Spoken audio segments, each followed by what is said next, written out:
Well, the insurrection, if we can call it that, on January 6th was so scary with the Chewbacca guy with the Viking horns and all that, that our government moved 26,000 federal troops into the nation's capital, mostly National Guardsmen.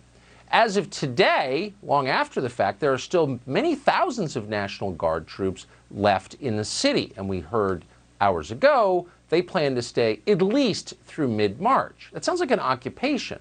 Of what and for what purpose? You have a right to ask that question. Matt Walsh is the host of the Matt Walsh Show. He's the one who just wrote that tweet, which we were thankful for. He joins us tonight. Matt, thanks a lot for coming on. So there's been a lot of news stories today, and a lot of conservatives have been outraged that the National Guard is sleeping on the ground in parking garages. And obviously my heart goes out to them. But it kind of obscures the larger question, was why are they there?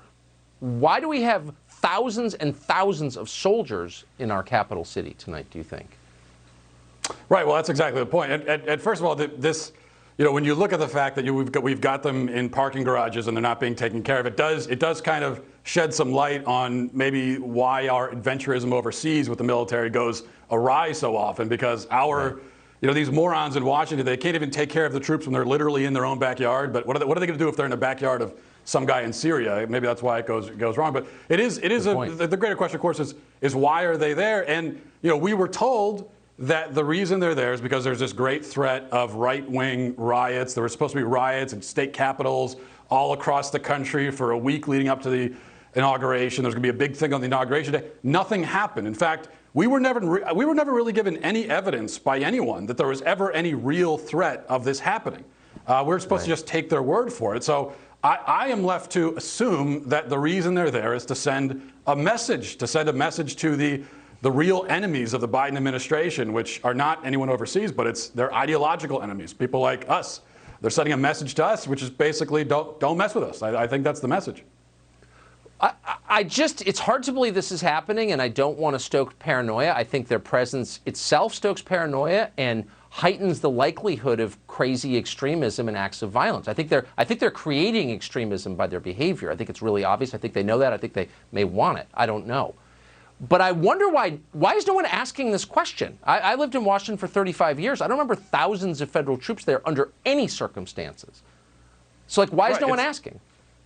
It's especially ironic. We call it ironic. I think there's especially a double standard in people not asking when you consider that the people who are looking the other way right now, or in fact outright defending the military occupation of the nation's capital, are the same ones who lost their mind over the summer if there was any police response to months of rioting from BLM. I mean, even if just the local police showed up and did anything more than just pat the rioters on the back and tell them good job, anything beyond that, we were told that that's militarization. It's that is tyranny. It's despotism, and yet we've got an occupation of the nation's capital, and we're supposed to just go with it, I guess.